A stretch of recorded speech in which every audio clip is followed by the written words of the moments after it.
Our lives on board would not be possible without Starlink. So when we started having connection problems, we were worried whether this would mean the end of the dream as we know it. One thing that we absolutely need to live this lifestyle is reliable and consistent internet. So far, Starlink has been awesome at making that a reality for us. But unfortunately, recently we've started to have a couple of problems. Let's take you back to the start of this whole story to tell you what's happened, what we've done about it, what we've learnt along the way, and how much this has all cost us. So the dish and the plan that we originally started with was the 2nd gen dish, usually called Dishy. It's the one with the motors in it that actuates and moves. And we're on the mobile roaming plan. So anybody that will have spent time on a boat knows that installing things on a boat can be a real pain in the ass. We managed to find a solution mounting our Starlink onto the back of the boat. It was a combination of a fishing rod holder and the Starlink pole mount, all kind of screwed and bolted together. But it worked great. Stood up to really strong winds last year in Scotland and a lot of the big waves that we've experienced on our passages. There was a bit of difficulty running the cable through the fiberglass conduit that I had to do to get it there, but we managed, and Starlink worked great on the back of the boat. We've had the Starlink with us pretty much our whole journey on Delfino, all the way up to northern Scotland, including in some of the very remote lochs. What we found up there was that generally the service was pretty good, but I think the satellite coverage was starting to get a bit thin, so when the boat swung around on anchor, sometimes we'd lose a little bit of reception. But otherwise, it worked perfectly. It was just like having home internet, but in a very remote and beautiful place. It was otherworldly. Generally speaking, we just leave the Starlink running all the time. Delfino has a pretty beefy electrical system, so she can handle that. Although we do tend to turn it off at night when we're at anchor, just to conserve a little bit of power. And in terms of the dish itself, we tend to just leave it out there and plugged in, except for when we leave the boat. When we disconnect it and we take the dish downstairs. So I knew that Starlink wasn't really designed for this kind of environment. The Gen 2 dish is only IP54 rated, and that 54 means that the 4 in particular means that it's only able to withstand occasional sprays of water, which is not exactly what it was getting on the back of our boat. I mean, it was getting dunked by waves on some of those passages. So we've been experiencing a bunch of problems with Starlink. What we've been experiencing is that the app tells us that the dish is not connected. It says Starlink unreachable. And I'm fairly sure that the little connectors are becoming corroded, either because they got wet or because they're exposed to salt water. And apparently this is a problem that many Starlink owners have experienced. One of the real challenges with this, particularly for us as cruisers, is that the Starlink dish uses a proprietary connector. It's not just your regular old RJ45 or Ethernet connector. It's a proprietary plug. So you have to get that specifically from Starlink, and we're in the middle of nowhere. It's difficult for us to get those kind of packages. Starlink service is a bit annoying because you can only order things from the country where your service is based. So we're in France, but our service is based in the UK. We can only order things from the UK shop, which means that we have to get it ordered from the UK shop, send it to a friend, and then ship it forward to us. So I got in touch with customer service. I explained what was going on, and customer service shipped me a new cable, which is very nice of them. The only problem is they shipped it to our old address, even though I updated the address. So now there's a cable with the new people that are living in our house, which is, hope they enjoy it. So in the end, Starlink was pretty good about this. They offered to send a cable to us for free somewhere in the UK that we could then ship on. But I wasn't too comfortable with that approach. I was worried that it might be the dish that's the problem, which could still be the case. And I was also conscious that the dish itself is not really rated to do the kind of thing that we're doing.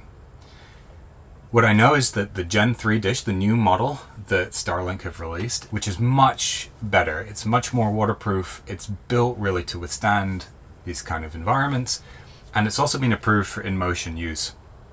So they're clearly thinking about the use of Starlink on things that move, like RVs and boats, which hopefully means it'll suit our use case quite a lot better. What we discovered actually was that the French department store Fnac they're a reseller of Starlink kit, and we could order the Gen 3 dish to be with us within 2 days. So in the end, that's what we did.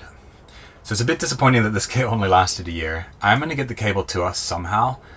I'm going to test out the old kit, and if it works, either we'll keep it as a spare or we'll sell it used. I'm hoping that the dish is still fine, and it's the dish that costs a few $100s. So first I was a bit maybe frustrated that we had to go through all of this, but I think the reality is that we're early adopters of a new product, that it really wasn't possible to do this before, and Starlink has enabled it. We also really treated that old dish like crap. We were unplugging it, it was getting wet, so I guess it's not surprising that this happened.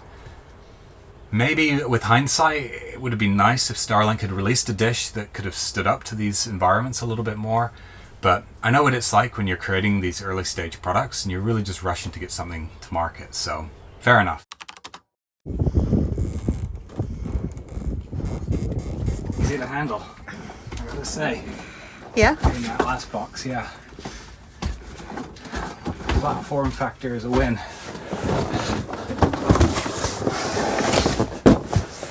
Oh, it's upside down. So, our new Gen 3 Starlink dish has arrived. This new dish has a bunch of advantages over the old one, which I'll take you through as I unbox and kind of show you the bits. But yeah, I'm really excited to get this set up and see if it works. Should be a big upgrade for us. One thing that I've immediately noticed is that the box is much flatter.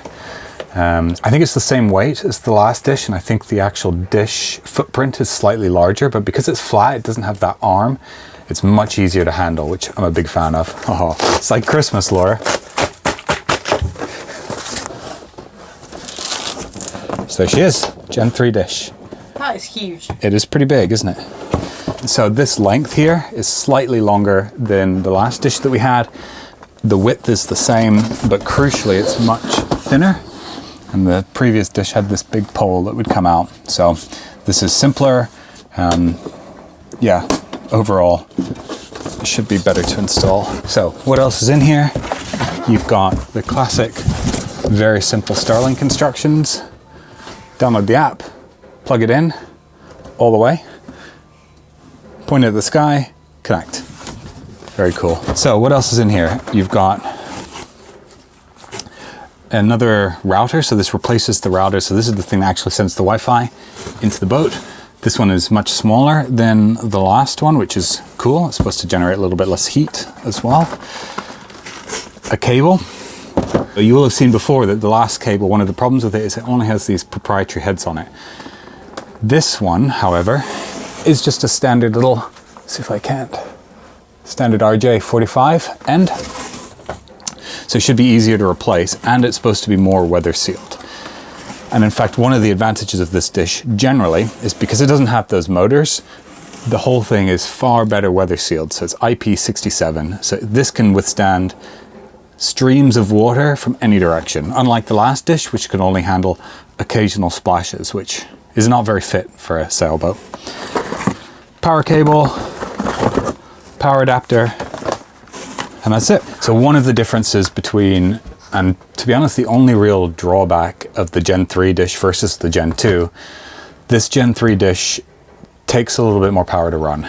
I've heard reports that it can take 50 to 60 watts on average, which is about 20% more than the last one, but it does also peak up to 100 watts. And apparently it happens fairly routinely. So overall it takes more power, but Delfino is set up well. You know, we installed that alternator over the winter, so we should be good to drive it, no problem. But yeah, let's get this thing installed, at least temporarily, and see how it works.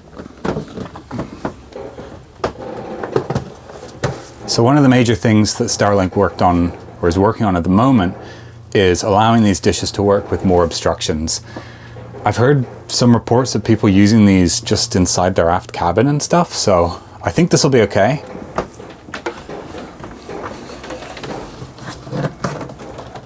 I gotta say, that waterproof seal looks much better than the other one does. And the in-motion mount that we've ordered seals this whole area where it plugs in, so it should be much better. Cool. Okay.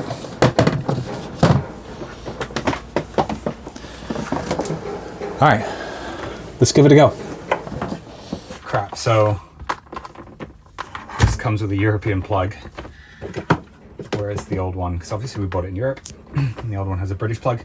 But fear not, I have a hacky, very safe way of fixing this. We'll put that in there. My god, what are you doing? Done. What? I know, right? You're gonna burn the boat down. Yeah, it works fine. Just it's not grounded properly, but we can fix that later. Great. So I grew up in Malta, and in Malta the plugs are British, but like half the appliances would come from Italy, so they have the Italian plugs. I think probably about half of the appliances we had plugged in the house were plugged in like that. So I'm sure it's fine. Okay, everything's plugged in. I've opened the app. I think we're good to go. So I'm going to turn this on. See what happens. Got a little LED there, so that's good. Set up another Starlink. Start setup. Okay, it's connecting. Make sure it has a completely clear view of the sky. Starlink found a satellite and is attempting to join the network. So far, so good. There's a progress bar and it is loading. No active subscription. Please activate or resume your service. I have a feeling now this is where I'm going to struggle. This page isn't even loading. Right, well, I'm going to get in touch with support and get them to transfer it. But might want to stop that rolling. No one wants to see you getting in touch with support. Yeah, exactly, yeah. So I think that we're in business. Wait, Yeah? internet. Hey! Yes. So run a speed test. Yeah, go on then. Oh yeah. It's only 50 megabits per second, but it's like super obstructed where it is. Yeah. So I'll take it. That's pretty good. Pretty happy with that. We have internet again. At great expense, but it works. It's critical for our lifestyle, so we've got to have it. So it's a bit of a temporary install until we can get a more permanent setup, but it'll do for now. Yeah, I'm pretty happy with that actually. Good. Looks good, eh? No, it looks shit, but Well, I mean, it'll do. it'll do, yeah. It'll do for a couple of months. God, I didn't realize I had such like a critical audience. Yeah, you did. True, yeah. So we've ordered the mobility mount, which I'm going to screw into a pole, which is going to go exactly where the old one was. But it's going to take a while for all of that stuff to arrive, because I've had to order it from the UK. This is one of these realities of cruising life, to be honest, is that it's a pain in the ass to get anything. You know, I've got to order it to our PO box and then ship it on to Spain. It's going to be a month and a half before we get that stuff, but this will work just fine in the meantime. Whew, so it's quite some months later, to be honest, and finally managed to get a semi-decent setup for the Starlink mount. So let me just quickly show you what that looks like. So we got a stainless steel pole fabricated that we can mount the Starlink mobility mount onto. And then I drilled through the stainless steel pipe and through bolted it into the fishing rod holder. And it seems pretty good, to be honest. I mean, I'm not sure it'd last a hurricane, but it is pretty on there. Okay, it's time to get into the numbers. So here's how much this all cost us. We're staying with friends at the moment, and I borrowed their daughter's colouring table and crayons for this section. Thanks, Maeve. First up, the dish. It has come down in price since we first bought our dish in January 2023. It's now only £299 in the UK versus £399 that we paid originally. So it's good that we got a better quality dish for less money than we originally paid, but it's annoying that we started with a more expensive and less waterproof dish. And we paid €349 from Fnac in France. If we went down the route of just replacing the cable, it would have cost us £80 for the cable and £40 to get it forwarded to us, plus a load of waiting around for the cable to be forwarded. And because we were sort of in the middle of our Biscay crossing, we really didn't want to deal with all of that hassle, and there was no guarantee that it was going to work, so that wasn't really an option for us. The Starlink supplied mounting options for the new dish have also changed slightly, so we couldn't reuse our old mount and had to buy a new and slightly more expensive one directly from Starlink. We could reuse the fishing rod holder that we originally had though, which was great. By the time we mounted our second dish, we were in Portugal, and stainless fabrication was fairly cheap, which was pretty good because otherwise our stainless steel custom pipe would have cost us a lot more than €80. And finally, onto the plans. During this whole process, we had to create a new Starlink account and sign up for a new plan, which meant that we moved from our old RV plan onto the new Roam pricing structure. The monthly fee is slightly more expensive, but we can now use our Starlink offshore if we upgrade to the boating plan for a month, but we can turn this back off again if we don't need it, and we can still pause our entire plan when we aren't on the boat. So maybe this was a bit of an expensive way to solve this problem, but hopefully it was a really robust and reliable way to solve it. And for us, internet is absolutely necessary, both for my work and for Laura's editing. So I'm kind of glad that we went down this route. This experience has made me realize just how dependent we are on Starlink and how few competitors there are.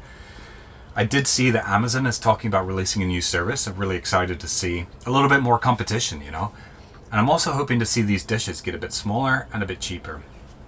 So fingers crossed we'll have some more options in the future. So for the moment, it's been worth it for us. Hopefully this video has been useful for you to figure out whether it's going to be worth it for you. Hopefully you enjoyed this video on Starlink, and join us next episode for regular programming.